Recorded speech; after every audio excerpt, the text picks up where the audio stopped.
بسم اللہ الرحمن الرحیم۔ آج ہم جس موضوع پہ بات کرنے جا رہے ہیں اس کو اسلامی ہسٹری میں ایک بہت بلند مقام حاصل ہے، مرکزی کردار آپ کہہ سکتے ہیں، وہ ہے غزوہ بدر۔ غزوہ بدر اسلام کا وہ معرکہ ہے جو اسلامی تاریخ میں سب سے پہلی جنگ کے نام سے جانا جاتا ہے۔ غزوہ بدر کے جو محرکات تھے وہ بہت اہم ہیں۔ اس کی جو سب سے پہلی وجہ یہ تھی کہ حضور اکرم صلی اللہ علیہ وسلم نے جب نبوت کا اعلان فرمایا تو کفار کو یہ بات بالکل پسند نہ آئی۔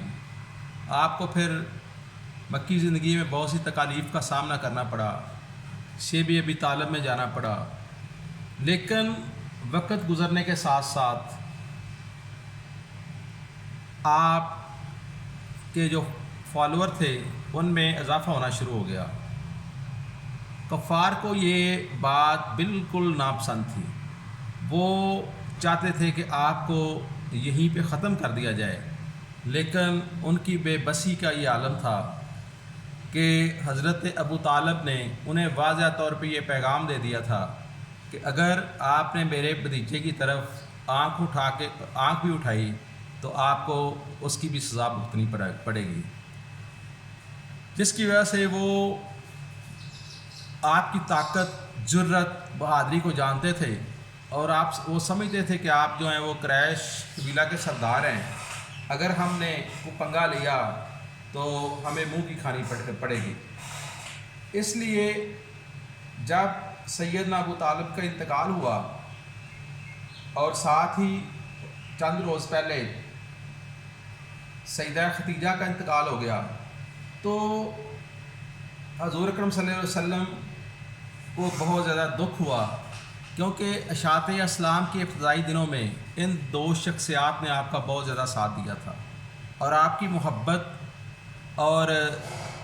عقیدت کا یہ عالم تھا کہ آپ نے اس سال پورے سال کو غم کا سال قرار دے دیا۔ جب حضرت ابو طالب کی وفات ہوئی تو قریش نے سمجھا کہ آپ صلی اللہ علیہ وسلم تنہا ہو گئے ہیں، تو انہوں نے مختلف طریقوں سے، بہانوں سے ایسے منصوبہ بندی شروع کر دی کہ آپ کو فوری طور پہ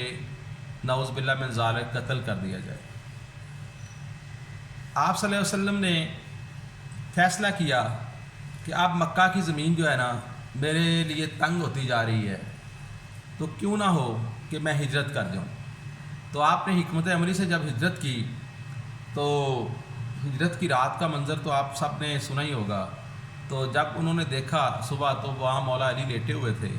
تو وہ ان کی پریشانی میں مزید اضافہ ہو گیا کہ ہمارے ساتھ یہ کیا ہاتھ ہو گیا ہے، ہم نے تو جو آج منصوبہ بنایا تھا اس میں ہم ٹوٹلی ناکام ہو گئے ہیں۔ تو جب وہ آپ مکہ سے جب مدینہ ہجرت کر گئے تو اس کے بعد جو پہلی جنگ کفار اور مسلمانوں کے درمیان ہوئی اسے غزوہ بدر کہتے ہیں۔ غزوہ بدر ایک بہت عظیم معرکہ تھا، مسلمانوں کی تعداد بہت قلیل تھی، ٹوٹل مختلف تاریخ کی کتب میں آتا ہے، کوئی کہتا ہے کہ 8 تھیں، کوئی کہتا ہے 10 تھیں تلواریں تھیں آپ کے پاس، 313 آپ کے ساتھی تھے، اور 70 کے قریب آپ کے پاس سواریاں تھیں۔ جب آپ جنگ کے لیے روانہ ہوئے تو مدینہ سے تقریباً 100 میل کے فاصلے پر مقام بدر ہے، تو وہ بڑا دلچسپ منظر ہے۔ میں سمجھتا ہوں کہ میں نے کبھی کسی سنا نہیں، لیکن ایک جگہ میں نے جب پڑھا ہے تو یقین کریں میرا دل کرتا تھا بار بار پڑھوں، تو وہی میں آپ کو بیان کرنا چاہ رہا تھا۔ جب اللہ کے نبی نے دیکھا کہ ہمارے پاس تو 313 ہیں اور 70 کے قریب سواریاں ہیں، تو آپ نے مختلف اپنے جو صحابہ تھے، جانثار تھے، ان کو آپ نے کہا کہ آپ 2-2 3-3 کر کے بیٹھ جائیں۔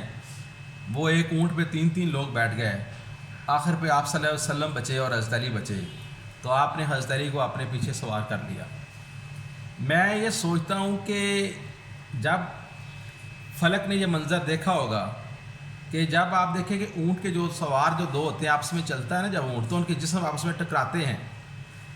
تو جب آپ صلی اللہ علیہ وسلم کا جسم اطہر مولا علی کے جسم سے ٹکراتا ہوگا تو وہ منظر قابل دید ہوگا۔ مولا کائنات کے ایمان کا آپ اندازہ لگائیں کہ جب ان کو لیڈ کرنے والی وہ ہستی جس کی ڈائریکٹ اللہ سے گفتگو ہوتی ہے، تو آپ کے ایمان اور یقین کا کیا عالم ہوگا۔ اور پشت نبی پر جو علی بیٹھے تھے، اللہ کے نبی کو ان کی وفا اور اعتماد پہ وہی اعتماد تھا جو ابو طالب علیہ السلام کی پر تھا۔ تو یہ بڑا دلکش منظر تھا۔ اور ایک اور بڑی دلچسپ بات ہے کہ جب بدر میں مولا علی جا رہے تھے تو جو آپ کے ہاتھ میں پرچم تھا وہ سیدہ عائشہ صدیقہ کے دوپٹے کا بنا ہوا تھا، سفید رنگ کا تھا۔ یہ جو باتیں ہیں یہ ہم لوگ نا عجیب سی الجھنوں میں پڑ گئے ہیں کہ یہ بیان نہیں کرتے، حالانکہ یہ بیان کرنی چاہیے۔ اس کے بعد جب بدر کے مقام پر پہنچے تو ان کے ذہن میں یہ خماری تھی کہ ہمارے پاس جو لوگ اللہ کے نبی کے پاس تو غریب لوگ ہیں، نہ ان کو گھوڑے چلانے آتے ہیں، نہ ان کے تلواریں ان کے اس قابل ہیں، تو ہمارے پاس تو جنگجو ہیں جو عرب کے بہترین شاہ سوار ہیں، جن کا کام ہی سارا دن یہ ہے کہ آپس میں جنگیں لڑنا اور تیر اندازی کرنا۔ تو جب معرکہ بدر ہونے لگا تو ان کے تکبر کا یہ عالم تھا کہ جب وہ میدان بدر میں اترے تو ابو سفیان اور ابو لہب جو ہیں وہ ان کو پورا یقین تھا کہ آج اسلام کا جو ہے آخری دن ہے۔ تو عتبہ، شیبہ، ولید جب آئے میدان میں تو اللہ کے نبی نے 3 انصار بھیجے، تو ان کے تکبر کو آپ کا اندازہ آپ لگائیں۔ انہوں نے کہا کہ ہم آپ سے لڑنے نہیں آئے، ہمارے مقابلے میں آئے تو بنو ہاشم کے لوگ آئیں۔ تو جب وہ انصار نے جا کر اللہ کے نبی کو بتایا کہ وہ تو سرکار یہ فرما رہے ہیں، تو اللہ کے نبی نے حضرت حمزہ، حضرت علی اور حضرت عبیدہ کو کہا کہ چلو ان کے مقابلے میں جاؤ۔ تو جب وہاں عجیب ہی منظر تھا، جب وہ ان کا تکبر اس وقت خاک میں ملا جب شیر خدا کی تلوار نے عتبہ کے 2 ٹکڑے کر دیے۔ شیبہ جو ہے وہ اس نے حضرت عبیدہ پہ وار کیا اور آپ کو زخمی کر دیا، جبکہ جو ولید تھا وہ حضرت حمزہ کی تلوار کا شکار ہو گیا۔ جب حضرت علی نے دیکھا کہ حضرت عبیدہ زخمی ہو چکے ہیں تو آپ شیر کی طرح پلکے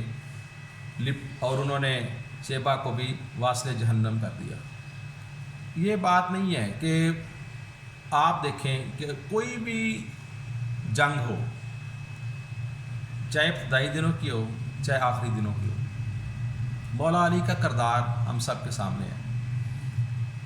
ایک بات میں اور آپ سے شیئر کرنا چاہ رہا تھا کہ پوری جنگ بدر میں تاریخ کہتی ہے 70، کوئی کہتا ہے 72، کوئی کہتا ہے 75، اتنے کافر قتل ہوئے، جن میں جو 35 کے قریب تھے وہ مولا علی کی تلوار کا نشانہ بنے۔ تو پھر یہ کہنے میں کوئی حرج نہیں کہ جنگ بدر کا جو مین آف دی میچ تھا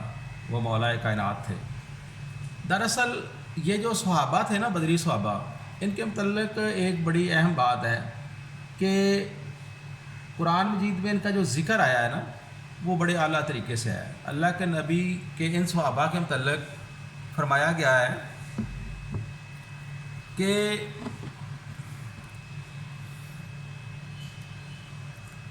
وہ نیکیوں میں پہل کرنے والوں کا ہے، یہ شروع میں کلمہ پڑھنے والے اور نیکوں میں آگے تھے، ان کے ساتھ وہ لوگ بھی شامل ہیں جو بعد میں ایمان لائے مگر انہوں نے پہلوں جیسی نیکیاں کر کے دکھا دی۔ ان دونوں گروہوں کے لیے آیت نمبر 100 میں فرمایا رضی اللہ تعالیٰ عنہ کہ اللہ ان پہ راضی ہو گیا۔ ان کی جو فضیلت ہے وہ بدر کے بعد جو لوگ شامل ہوئے ہیں وہ حاصل نہیں کر سکتے۔ یہ نچوڑ تھے، ان کو اللہ کے نبی جو بھی کہہ دیتے، ان کا جو پختہ ایمان اتنا تھا کہ اللہ کے نبی نے تلواروں پہ چلنے کو کہہ دیتے انہوں نے چل پڑنا تھا، انہیں سمندر میں کودنے کو کہہ دیتے انہوں نے کود جانا تھا۔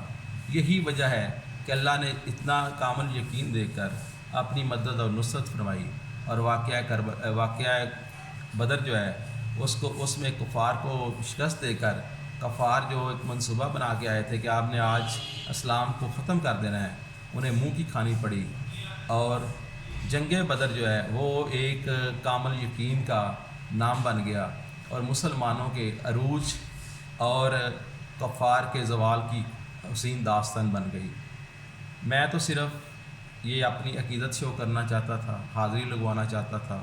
اور غزوہ بدر کے جو شہداء ہیں انہیں خراج تحسین پیش کرنا چاہتا تھا۔ اگر کسی لفظی غلطی کی وجہ سے کوئی لفظ آگے پیچھے ہو گیا ہے تو میں معذرت خواہ ہوں۔ اگر آپ کو یہ میری ویڈیو پسند آئے تو میرے لیے دعا کریں۔ اللہ ہم سب کا حامی و ناصر ہو۔